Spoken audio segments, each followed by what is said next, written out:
Bonjour et bienvenue à toi sur la chaîne des visionnaires. Sur la vidéo d'aujourd'hui, je vais partager avec toi comment devenir millionnaire avec l'élevage de la pintade en Afrique.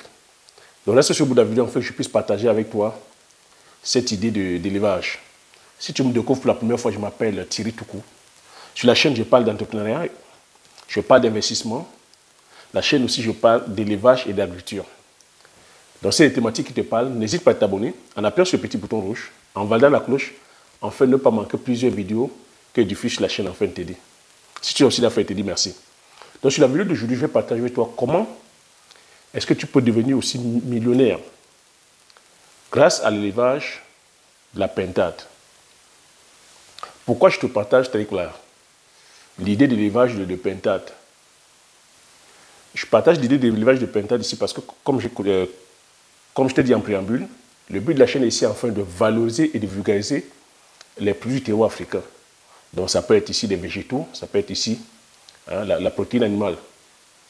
Je t'amène vers l'élevage de la pintade parce que, comme tu peux le constater, quand on parle aujourd'hui en Afrique en termes d'élevage, c'est l'élevage, je vais dire, de poulets de chair qui domine le marché. Tout le monde est attiré par l'élevage de poulets de chair. Mais je n'ai rien contre cela. Hein. Mais ici, il faut comprendre aussi que quand on parle de stratégie, ici je partage plus la stratégie. Quand on parle de stratégie, quand on parle ici de géoéconomie, quand on parle ici de géostratégie, c'est un type d'élevage qui ne nous profite pas. Et c'est un élevage où lorsqu'on constate le marché aujourd'hui est saturé. Et sur ce marché de l'élevage de volailles, de poulets de chair, c'est les mastodontes, c'est les multimillionnaires, c'est les multimilliardaires qui s'en sortent. Parce que c'est un élevage aujourd'hui où il faudrait que tu tiennes tous les maillons de la chaîne. Si tu ne tiens pas tous les maillons de la chaîne, tu es knock-out. Je l'ai déjà répété plusieurs fois ici. Ça peut être à partir de la production des poussins d'un jour, même les œufs tels que fécondés, jusqu'aux aliments. Donc il faudrait que tu tiennes les maillons de la chaîne jusqu'à la vente, que tu aies tes points de vente à toi. Donc ce sont les multimilliardaires aujourd'hui en Afrique qui tiennent justement les cordons de la bourse. Tous les petits éleveurs qui sont là avec les 500 sujets, 1000 sujets, 2000 sujets, 5000 sujets, en pâtissent. Il faut aussi comprendre que le marché de la volaille, de poulet de chair, c'est un marché qui est dominé par les Occidentaux. Malheureusement, nous sommes en train comme ça d'être envahis par les hypermarchés, les hypermarchés occidentaux en Afrique. Et ces hypermarchés occidentaux en Afrique aussi apportent de la compétition, de la concurrence. Ils viennent avec des poulets occidentaux produits à bas coût, produits à échelle industrielle. Dis-moi comment un petit éleveur de 2000 poulets, de 5000 poulets pourra aller compétir avec des mastodontes ici qui produisent, une seule personne produit 100 000 poulets. Une seule personne produit 200 000 poulets.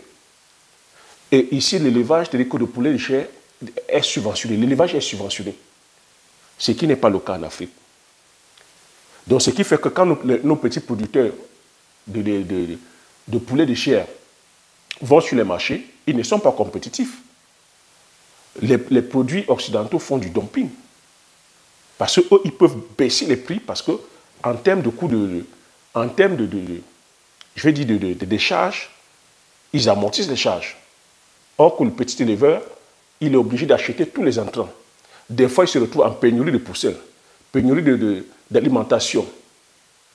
Des fois, c'est-à-dire que pénurie de vaccins. Lorsqu'il arrive à trouver, des fois, c'est-à-dire que c'est à des coûts exorbitants. Ce qui fait que quand il vient sur le marché, le prix de sa volaille, il ne peut pas compétir avec la volaille occidentale. D'où l'intérêt ici, je te demande maintenant de bifurquer, d'aller vers l'élevage de la pintade. L'élevage de la pintade a des soucis que le marché n'est pas saturé, il n'y a pas de compétition, c'est une chair qui est noble, qui est bonne, qui est succulente, en termes de qualité organoleptique, elle est succulente. Donc, comme je dis, pas de compétition. Et là-dessus, tu as le contrôle. Tu peux commencer ton élevage Tu as le contrôle, c'est-à-dire que sur tout ce qui est poussin, tel que tout ce qui est alimentation, parce que tu peux gérer l'alimentation. Donc, comment tu vas t'y faire? Ici, je te demande d'aller même avec un montant de 5 millions. 5 millions où tu fais des bâtiments, construis un bâtiment. Là-dedans, tu vas prévoir. Ici, c'est-à-dire que c'est l'élevage, c'est-à-dire que voilà, justement, tu n'as qu'un but commercial. Tu vas, tu mets tes abreuvoirs, tu cherches un espace avec 5 millions, tel que tu peux aller même sur 1 hectare. Tu mets ton bâtiment, tu mets les abreuvoirs, tu mets des différents compartiments tels que les poussinières. Tu achètes un incubateur, parce qu'il faut comprendre ici que la pintade, c'est une mauvaise couveuse. Hein, c'est une mauvaise couveuse et elle ne sait pas prendre soin de ses petits aussi. Donc, tu vas mettre un incubateur. Dans la zone où tu es ici, il n'y a pas d'éclairage. Ce que tu peux faire aussi, tu peux avoir des panneaux solaires. À la place de l'incubateur aussi, je vais te conseiller, par exemple, de mettre des canards.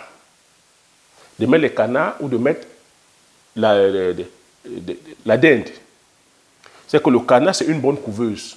Lorsque tes pintades vont pondre les œufs, tu pourras faire couver ces œufs-là par des canards ou par des dindes. Et le but ici, comme je t'ai dit que la pintade c'est une mauvaise couveuse, c'est de récupérer les œufs de la pintade. Donc ne laisse pas la pintade couver ses œufs. De toute façon, elle ne sait pas couver les œufs. C'est une mauvaise couveuse. Et c'est une mauvaise mère. Donc lorsque les canards vont couver les œufs, ou si tu as acheté aussi, tu as dit que voilà, un incubateur, tu prends l'incubateur, tu prends les œufs, tu mets dans l'incubateur.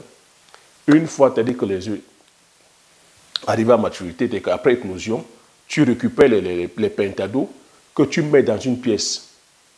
Tu mets dans un local chauffé. Donc il faut bien chauffer la pièce parce que les pintados, à l'âge, je te dis comme ça, juvénile, sont très sensibles à la température, très sensibles au froid. Donc il faudra suivre ça comme ça pendant 4 semaines où tu les chauffes bien. Tu les donnes une bonne alimentation aussi. Suivre l'alimentation, suivre la qualité de l'eau. Il faut bien suivre la qualité de l'eau afin de pouvoir bien conduire, c'est-à-dire qu'on a tes pintados à cette phase de 4 semaines. Donc, comme j'ai dit, il faudra clôturer aussi, clôturer l'espace. D'un hectare, tu clôtures afin d'éviter que les prédateurs, c'est-à-dire voilà, les prédateurs ici, c'est quoi? C'est les chiens, c'est les humains, ne puissent pénétrer. Éviter aussi que tes pintados errent. Donc, l'espace de 1 hectare, tu plantes les arbres afin de pouvoir faire un parcours, afin de pouvoir apporter un certain type d'ombrage aussi. Tu vas justement aussi faire un point compost, comme j'ai coutume à te dire, faire un point compost pour pouvoir élever tes asticots, élever la microfaune, où les pintados viendront manger là-dedans. Le but ici, c'est de réduire la quantité d'alimentation.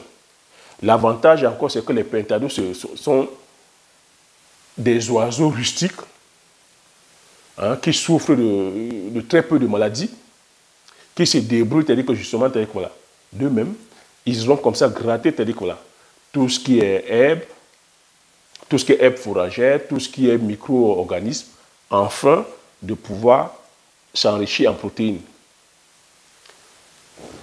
L'idée encore ici, c'est comment est-ce que tu vas écouler tes produits, parce que la vision ici, c'est de produire.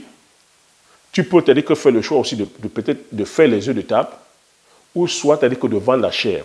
Donc je te conseille ici de passer à la phase de transformation, donc de vendre la pintade fraîche, packagée, ou de vendre les pintades fumées, ou de faire des points de restauration ou de braise de pintade.